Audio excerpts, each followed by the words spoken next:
Okay, hi everyone, and welcome to episode 8 of Asura's Bride, Fire and Snow.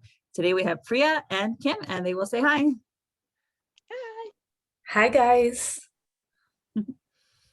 Okay, well, that was a very long and detailed introduction. We've got to know a lot about our co-hosts today. I'm sorry, I didn't know I had to do that. Have to. Only if you want to. We had like a half-hour discussion, just getting to know each other and getting so comfortable. Right. So I was just like, let's jump into it. So hi, I'm Priya. I was on one of the previous podcasts in 𝗙𝗵𝗱𝗆. Can't wait for its return. So excited to be back. And I am a pediatrics resident in St. Petersburg, Florida. Great. Awesome. My name's Kimberly. I'm from Nashville. I also participated in a podcast from 𝗦𝗂𝗽𝗆. I also am dying of thirst, waiting for it to come back. And I have a 5-year-old, and I work for the state of Tennessee. Oh, cool. I didn't know that part. I mean, the last part, the other stuff I did. Awesome. Cool, because I've been requesting documents from the state of Tennessee and getting them, so maybe I got them from you. I don't know what you do there, but okay, so Asura's Bride. Last episode ended off with Asura, or Ulaan, coming into the tent, asking her, wasn't she wearing the robe that he gave her? She said she didn't want to get it dirty, and we find out that it was his mom's. Special. Yeah. So yeah, and now she's looking back at him. His fist is clenched, right? He's clearly tense. He had a very soft look on his face. It's kind of an emotional moment for him because she has appreciated his robe and his gift, and the gift we learned was from his father to his mother. So symbol, is he giving her a hint? It's special. And we also see like where the blood is dripping down his hand. Oh, I didn't even, I didn't notice that. I kind of thought it was his muscles. Yeah, I thought it was a part of his tattoo at first. Yeah, I had it like on the second or third read. I didn't see that either. Now I understand the next panel because I see her eyes are looking at it, and she asks him, she says, "Oh, your shoulder." I did not put that together. Thank you, Kim. No, you're fine, because I didn't either, because I was like, how did she know his shoulder was hurt? Like, we didn't see that before, and I was like, it just kind of, and I was like, oh, yeah, so no problem. So romantic, a wounded, dripping man. Oh, gorgeous. Now she can take care of him. And she tells him, sit down, let me tend to it for you. I've helped out back home in secret, which is interesting. She had to help out in secret. Like, was she not allowed to because she was royal, because she was a woman, because she was the baby of the family? Why did she have to help out in secret?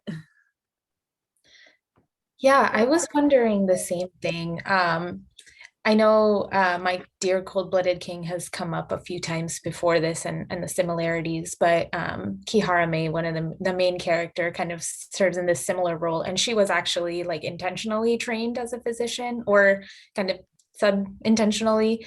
But I wonder if it's more her age and her gender and the way that things were back in the East for her, that she kind of just picked it up on the sly. Everything she's told us about, sorry, go ahead. Oh, no, go ahead. Everything she said about her upbringing shows that she was relegated to the side and not really taken seriously. And kind of jumping off of that, I guess I was gonna say that, I was wondering if it had to be with the fact that maybe she didn't want to embarrass the family that's adopted her, that's brought her in, by maybe performing a manual task a little bit. Like maybe that's something that's supposed to be beneath her, because I think it's still even leading up to this point where she kind of felt like, well, I guess I'll do this out of obligation, I'll do this because they were kind enough to take me in, type of situation. So I was wondering if that had something to do with it as well. Yeah, could be. So she tells him, if you just get me the medical equipment, and Ulaan, of course, because he's, I guess, a guy, or just in general, self-reliant, he's like, it's nothing, it's you could be dying, like, I'm okay, don't worry, go, I don't need help. He has those little embarrassed lines like kind of coming out of his skin. Like, fine. Like, I didn't want you to notice that all this blood dripping down my arm. Yeah. But she says, please, please let me help. And, you know, she has like this sweat mark or like a nervous mark. And she really, really is sincere and kind of pleading with him. So I get the sense that she wants to feel useful. She's having a very emotionally discomforting moment. I mean, everything is turned upside down for her. Like, first of all, being sent presumably to be married to this guy she doesn't know, and then getting kidnapped by attacked by bandits, and kidnapped by this soldier, coming to this camp, not knowing, finding out he's the king, trying to reevaluate her understanding of the war and her place in it and his place and who he is. So I think that she needs something to hold on to as like a security, like something that is understandable and something that I know what to do and where I can feel useful and not like a completely confused mess. Yeah, I think it's also kind of coming from maybe a place of apology too. Like she's trying to say sorry after the entire last episode. She put herself in his shoes and she's unsure if she would have been able to, step up to the plate and accomplish what he did, even if she had been a man. So I think she's really just trying to make amends at this point. It is kind of almost a 180 from when they first came into the tent and she was like livid at him. But she's definitely warmed up to him and after again giving it some thought. That makes a lot of sense too. I love it how we can just, find so many explanations for the same behavior. And it's all true because human beings are so complex and so multifaceted. Definitely. And Ulaan, his response is he looks down at her and he, you can kind of see him softening and accepting her words. So counting the panels.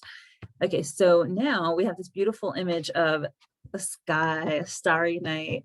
Just saying, it's very romantic. And overlooking a lake, and their little tent is reflected. Presumably that's their tent with the lights on in the background. Maybe they should go take a little stroll because it's really beautiful.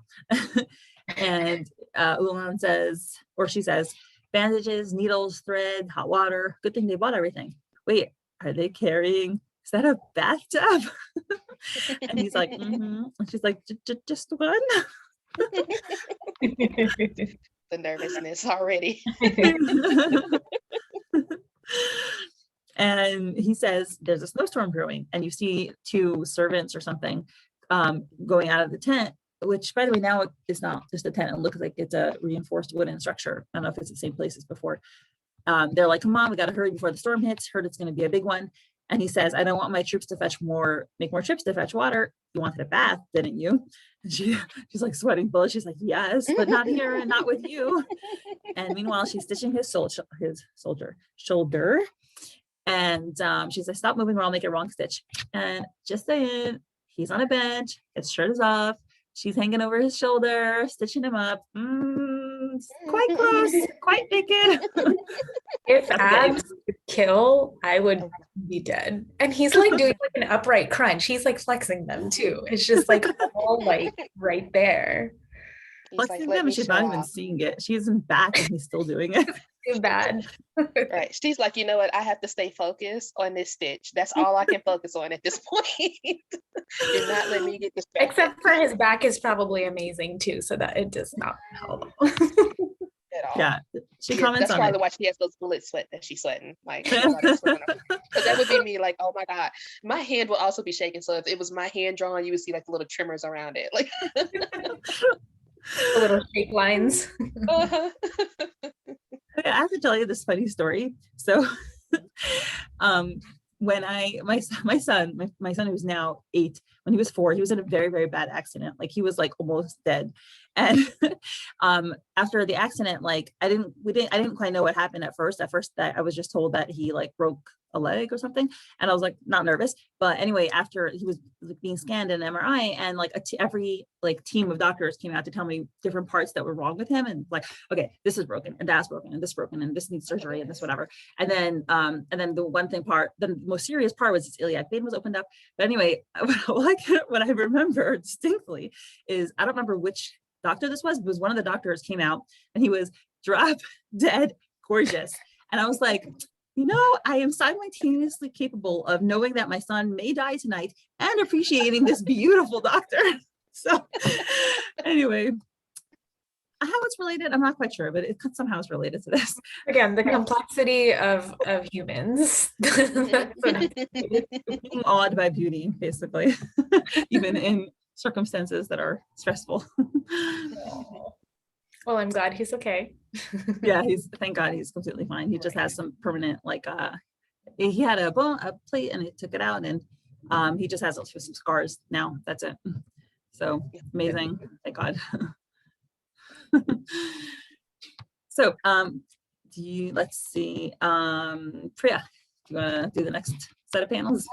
Yeah, so he's looking back and he says, "Gods, this pain is killing me, all because someone smashed my shoulder with the bow." And then she's like, fine, after I wrap this up, but you mustn't get it wet. And I think it's funny. I think it's interesting because I think this is the first time we're seeing Ulaan shirtless, if I'm not mistaken. And I saw that his tattoo like just goes up to, literally to like where his collarbone ends. And then I had to keep reading and remember that it does actually extend all down his back. Because I was surprised that it ends right there. I think I'm so used to Torah's being like so much lower, like on his like entire chest. And I descendant and the ancestor. Yeah. And he has like the flowers and the reminiscent on one of the arms too. But it also made me wonder if he has any tattoos on his legs like Torah. Something to leave to the imagination, I guess.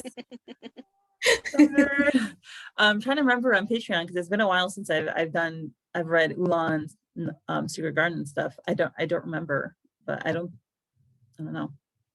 I would have to, I guess for research purposes, I'll have to look again. This podcast as an excuse to revisit the Secret Garden, and I don't remember seeing anything. Oh, you know, it's so funny. Do you know when I first started going onto Lily's Patreon and looking at the and seeing the Secret Garden stuff, I didn't even click heart because I was so embarrassed. I was like, I can't click heart on this. Like, later I'm like, oh, I do not have that problem anymore. Like, comment. Right. Like, comment, lust. That's the correct order. So then she moves on to kind of think his skin is completely scarless. I don't know how many lives this was built upon, but maybe just for now, I can allow myself to forget about all that. So I actually kind of spent a lot of thought trying to figure this particular part out, and I wanted to know what you guys thought. I saw the kind of the scarless portion as kind of a reference to the supernatural kind of aspect of Asura's bride, and how he kind of has there's like the supernatural element, and he's kind of under this curse and all of that. But I didn't really know what she meant by exactly what like lives were built upon and what she's referring to. So I was going to ask you guys what you thought. Well, I thought when I read that, I'm kind of with you. It made me pause. I think it goes back to like his reputation, or like his country's reputation for being like fearless warriors, and I guess for like their warmongering and things of that nature. That's what I thought, and so I think that's what maybe she was alluding to, because it's kind of like they're violent. Because the whole reason why she was being forced, or her sister was being forced into the marriage anyway, was to prevent them from going to war, to prevent Ulaan's country from going to war with her her kings and the adopted parents' country. So that's what I'm thinking it was referring to, was about, maybe like how many people have died, for your skin to be this scarless or whatever. Personally, now I might be completely wrong in interpreting that, but no, that makes sense. That's kind of along the lines I was thinking. Yeah. I also had like the double element. I thought that the completely scarless was magical, but also in terms of the next line, it could be that because he's such a skillful warrior, nobody ever got close enough to really touch him, and AKA he was killed them first before they were able to injure him. So that could be an explanation for that. Which, can you really blame him for that? If it's like, if you're trying to kill me, then yes, I'd rather you go before me at this point. That's Survival. fair.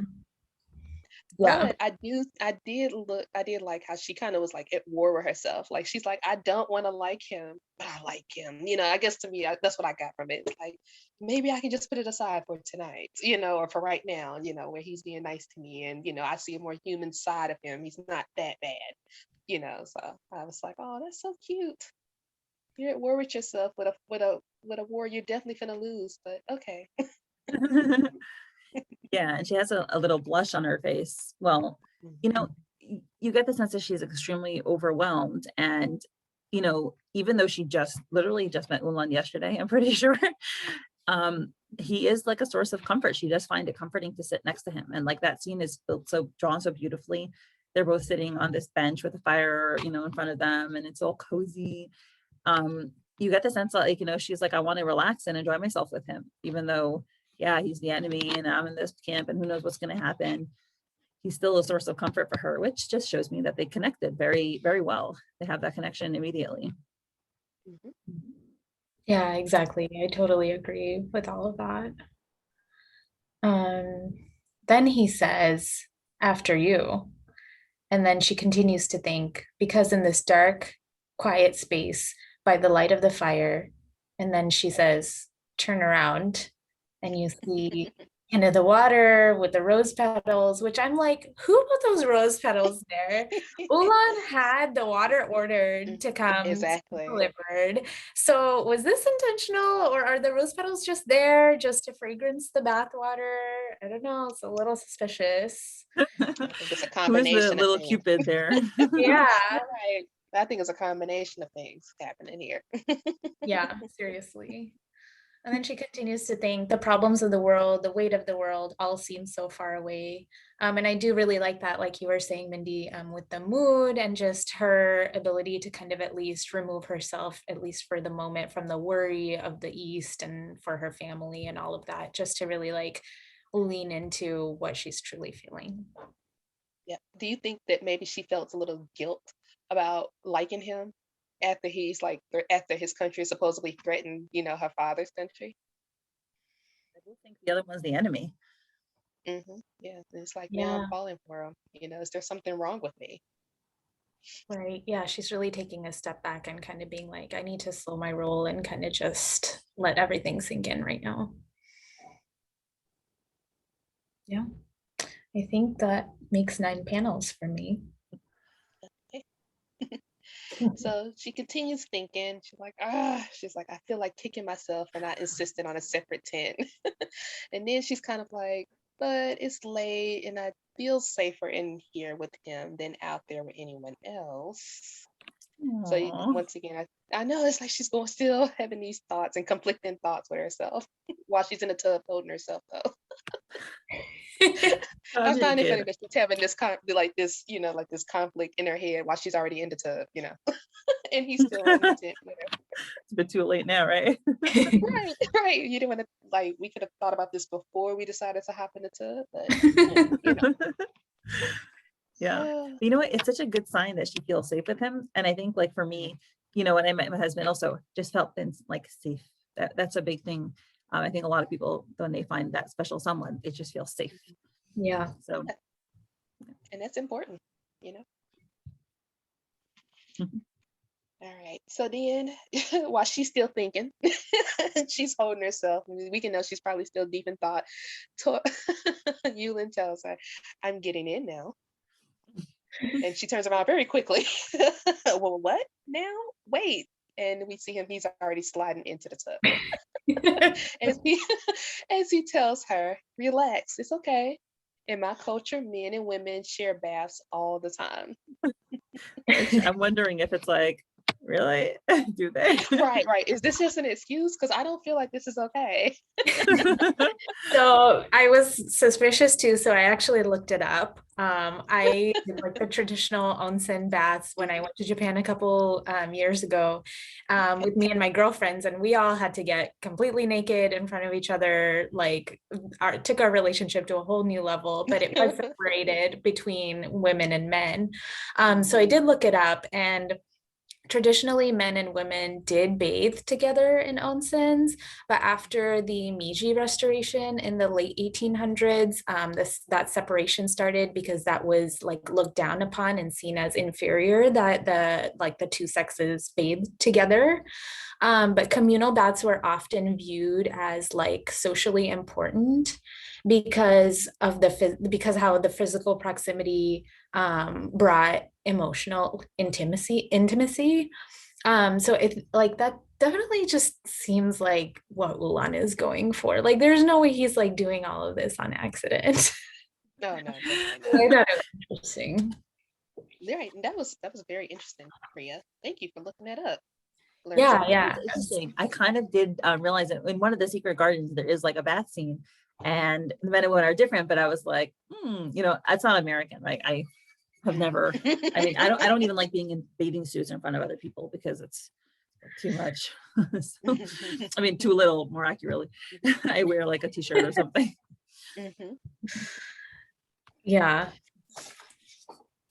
All right. So then after he tells her, about, in his culture that the men and women share baths all the time, her eyes are still wide.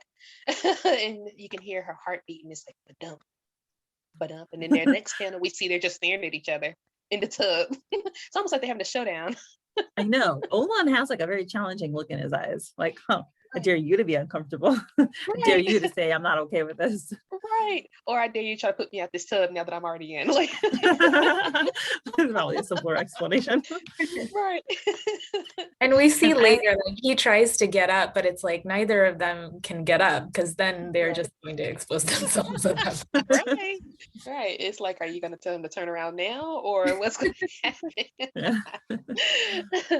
So then we hear her thinking, he says it's okay, but somehow I feel like it's different this time for him.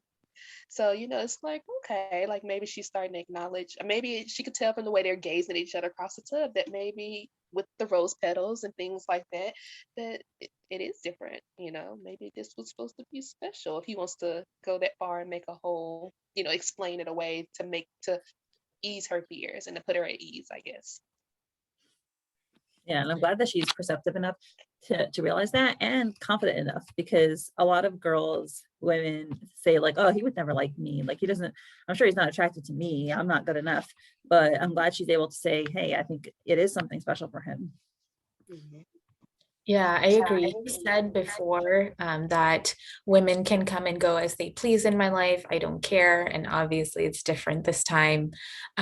His feelings toward a woman are so different from what he's used to that he is paying attention to his instinct, which I think is interesting because he was told before that if he does pay attention to his instinct and kind of lean into that and like his kindness specifically, that would actually be his downfall. So the fact that he's doing that is really big. That's a good point. I didn't even connect that. That's great. Yeah, it is. And so, she's still looking at him. I guess they're still having a showdown, and she's like, Ulaan? And she's like, his voice sounds different, like it's darker and huskier. Oh yes. So maybe that was an inkling that maybe this is different. Like, girl, do you know what that means when his voice turns husky? I don't know how experienced you are, Yuwa, but it means something. Like, okay.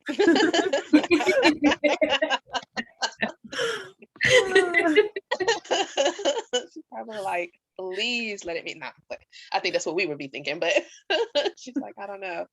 Okay, so then we see Ulaan staring back at her. Well, just staring. Eyes are wide. Right.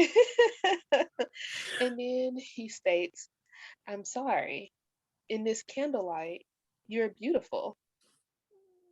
I know, right? If we weren't in the tub, right? I'm so happy that he's able to talk and say his feelings. I mean, we talk about the contrast between Ulaan and Torah, and we'll actually talk about it in one of the bonus questions, but it didn't take very long for him to tell her how he feels. That was fast. He's open. You would true, exactly. You would expect him to be more repressed, with the things and, admitting his feelings. So it is a big step. Oh, Ulaan, the gushing waterfall. No, yeah, He even has blush lines. I know. I think it's the tub is loosening them up, you know, The and the heat from the candlelight. water. Right. Cold and the wind whirring outside, and the snow drifting. How much more romantic could we get? I know, right? It's such a romantic moment. You know, it's one of those moments where it's like, now you respond back and say like the perfect response. And we see in the response, all she does is stare at him. Oh, oh wait, speaking of candlelight, I have a candle right here. I'm not normally a candle person, but let's just say this was here for romantic purposes in my room as well. So anyway, now that we had that TMI.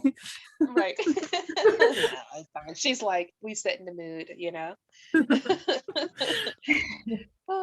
And so they're in the tub, just staring at each other. And then she still continues to look at him. So then it seems like it's become one of those awkward moments. Like it started off so sweet and it's becoming more drawn out and awkward as she stares at him. Yeah, she looks really pretty in this panel though. I think that's Yes, also she like does. a big And thing to like show. right. And she has her little blush lines too. So it's almost like maybe she's trying to figure out if he's being sincere or not, you know? And so maybe she's like, wait, before I answer. I think that would be me. If like somebody that looked like Ulaan told me that, I'd be like I would probably be quiet too, because it's like I don't want to say the wrong thing. And it's like, wait, he was serious? Okay, well, wait, if you're serious and I'm serious, you know. But at the same time, I would want it to be I would want it to be one of those things like, oh, you was joking? Oh, I knew you was joking, you know. Oh, Just like, that's so sad. I know, right? So Oh. maybe so maybe Well, one of I those think things. you're beautiful, Kim, and I'm not joking. Yeah. Oh, But no, but I'm just saying, if he was to say that, I'd be like, oh, okay, well, you know. But keep so it I'm neutral wondering if until you they figure it out. right, yeah. So I'm wondering if that's kind of like why the pause was like, but these last few panels where it's like she hasn't said a reply yet, you know, like maybe she's trying to decipher was he sincere or not. Yeah, I think I totally agree. And then I think that that panel where it's just her, to me, it feels like that's Ulaan's perspective and how he sees her. Just like she's in the center, she's framed by those two lanterns, and she's the focus of his attention. And she's looking drop dead gorgeous, with her eyes are like reflecting, and there's this depth in them. It's just beautiful. Yep, that's a good point. I don't think I looked at it like that. I thought I just like I said, I looked at it like maybe she's trying to decipher how he feels. But that's a good point about that's his perspective. And he's like, you know, it's almost like he's kind of like, I wish I could just take a picture. I mean, he doesn't know what a picture is, but you know, I wish like a photograph, you know, but he's like, I wish I could just like, you know, just freeze this moment and like show it to you so you can see what I see, like one of those type of moments. It's so This sweet. totally reminds me of a scene that I've actually gone back to very frequently in Midnight Poppy Land when Tora comes over to Poppy's apartment for the first time and she goes to wash her hair and he's like snooping in her stuff and she comes and he turns around and there's like this panel of her, like her hair is like beautifully waved and gorgeous and it's like dripping a little and like her cleavage is perfect and she just looks like an angel. And that like it's like Tora's view of her because there's a panel of him being like, whoa. Mhm. Really He cute. just can't help himself. I know, it's so adorable. So in this next panel, we see that Eula finally gives him an answer, and she's like, your glibness seems to have left you. Do you mean that in the daylight I'm not? And you see Eula respond, trying to best me, are you? I think that's so cute. They having playful banter in the bathtub, you know? Banter in the bathtub. That's a good Secret Garden title. Yes. And it's like kind of typical Tora Poppy banter too, because when Tora called Poppy pretty, like she just like she didn't believe that someone like him could like see her that way, so she like played it off and then like eventually cried because of it. But it's just so reminiscent of that because she obviously Yuwa has been like marginalized her whole life, and she's like, first of all, he still to this moment doesn't know who she really is. She didn't think that she could live up to how beautiful her sister is known to be. So she's just kind of just like playing it off at this point, I think, to some extent. Oh yeah, I definitely agree with that.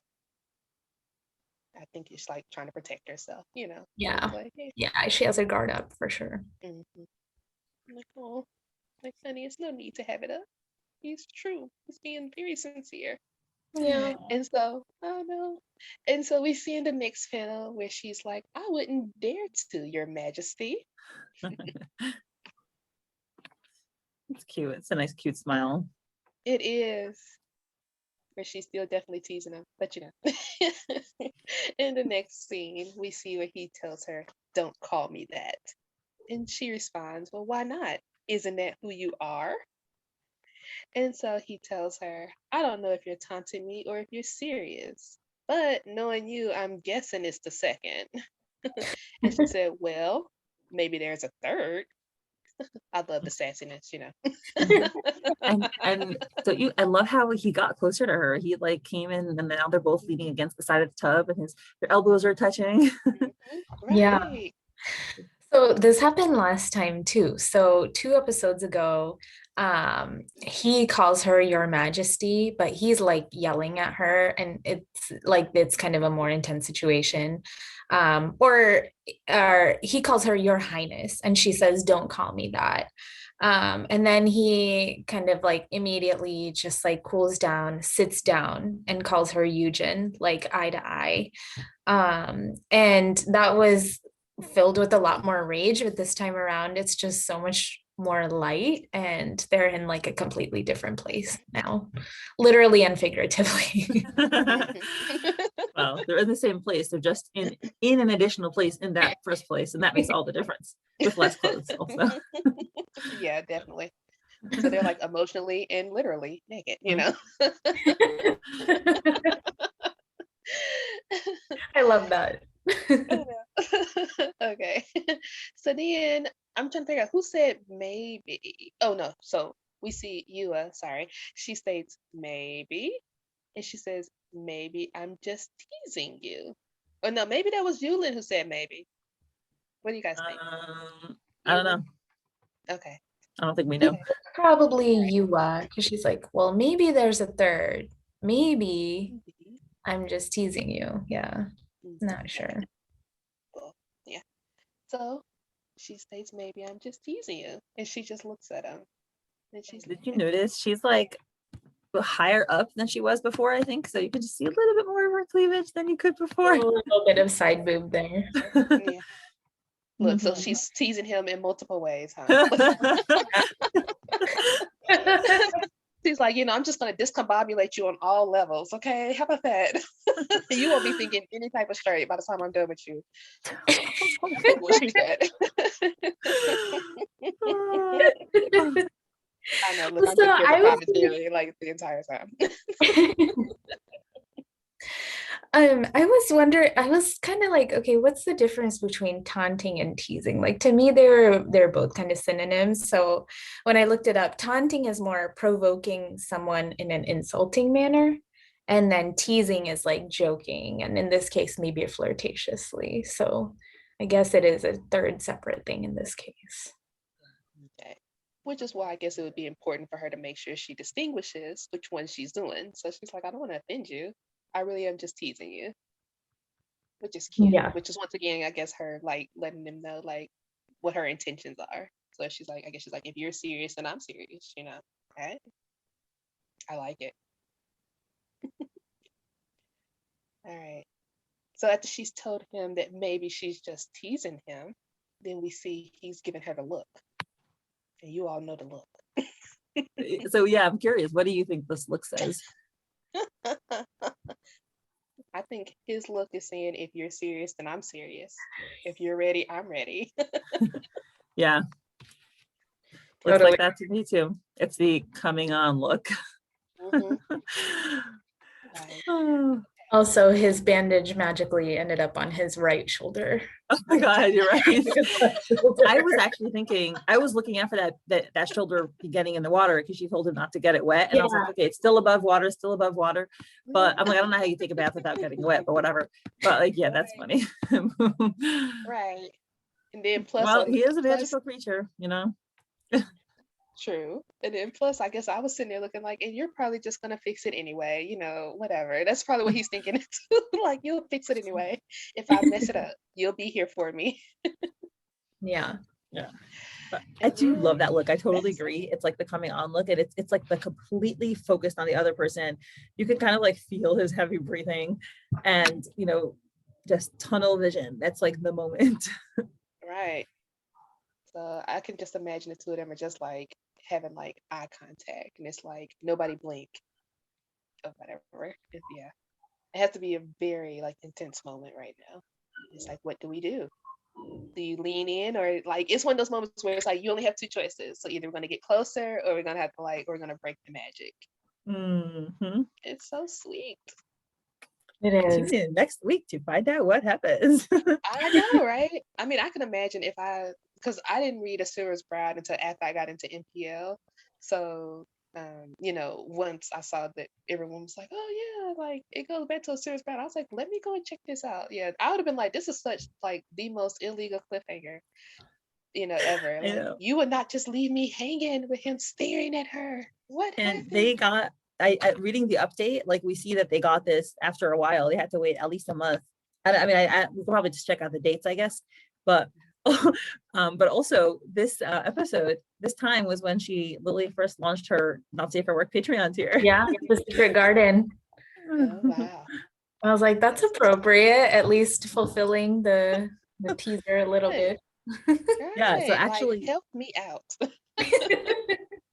so on Sunday, we're recording episode 10, which is well, first there's episode 9, right, which actually recorded already, and then we're recording episode 10, and that was when there's a Not Safe for Work version of it on Lily's Patreon.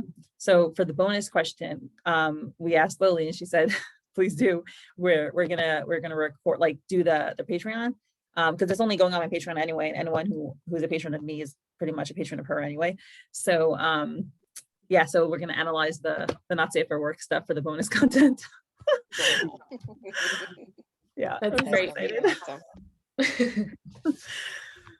I Anyway, like let me her add this work, so that we can go to the bonus questions.